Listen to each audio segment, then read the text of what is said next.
আগের দু একটা কতগুলো ইস্যু আছে, খুব বেজোর না, কিছু কিছু শর্ত যেগুলো আমরা সবগুলো আমরা পরিপালন করতে চাই না আমাদের দিক থেকে। এবং আমরা ফাইট করেছি, আমরা হিসেবে তর্ক করেছি, ওরা বলছে এই করো সেই করো, এক্সাম্পল দিয়েছে। আমরা যদি ওই পথে আমরা হাঁটবো না। বাংলাদেশে মোটামুটি ম্যাক্রো ইকোনমিক স্টেবিলিটি অনেক বেটার। হয়তো ডিসেম্বরে তোমরা যা দেখেছো, পরে যারা এখন যেখানে আসছো ওরা বলছে না, ডেফিনেটলি মাচ বেটার, রিফর্মগুলো অনেক বেটার, দ্রুত করছো। আর আইএমএফ থেকে কোনো টাকা পয়সা না নিয়ে কিন্তু আপনি দেখেন যে foreign exchange market, foreign reserve stable. আমরা কিন্তু আইএমএফ থেকে 8 টাকা পাই না এই গভর্নমেন্ট আসার পর। অর্থাৎ তাদেরকে বললাম তোমাদের টাকা ছাড়াই তো আমরা ম্যাক্রো ইকোনমিক স্টেবিলিটি পৌঁছেছি, ইজ এ প্রুফ। অতএব তারা যে আমাদের এখন চাপিয়ে দেবে, শর্তগুলি চাপিয়ে দেবে, তারাও টের পেয়েছে।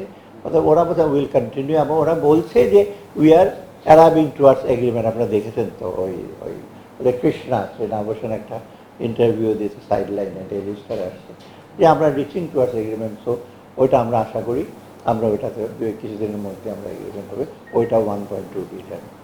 আর এইটা হলো বাজেট সাপোর্ট। আর প্রজেক্ট সাপোর্ট অনেকগুলো আছে, যারা রিসেন্টলি একনেকে যে হিসেবে হচ্ছে ওয়ার্ল্ড ব্যাংকের পাইপলাইনে আছে, এডিবির পাইপলাইনে আছে। তারপরে আবার আমরা অলরেডি ইসের থেকে AIIB-তে $1 বিলিয়ন চেয়েছি। NDB নিউ ডেভেলপমেন্ট ব্যাংক যেটা, সেটার থেকে আমরা সেটা যায় ইসলামিক ডেভেলপমেন্ট ব্যাংক থেকে।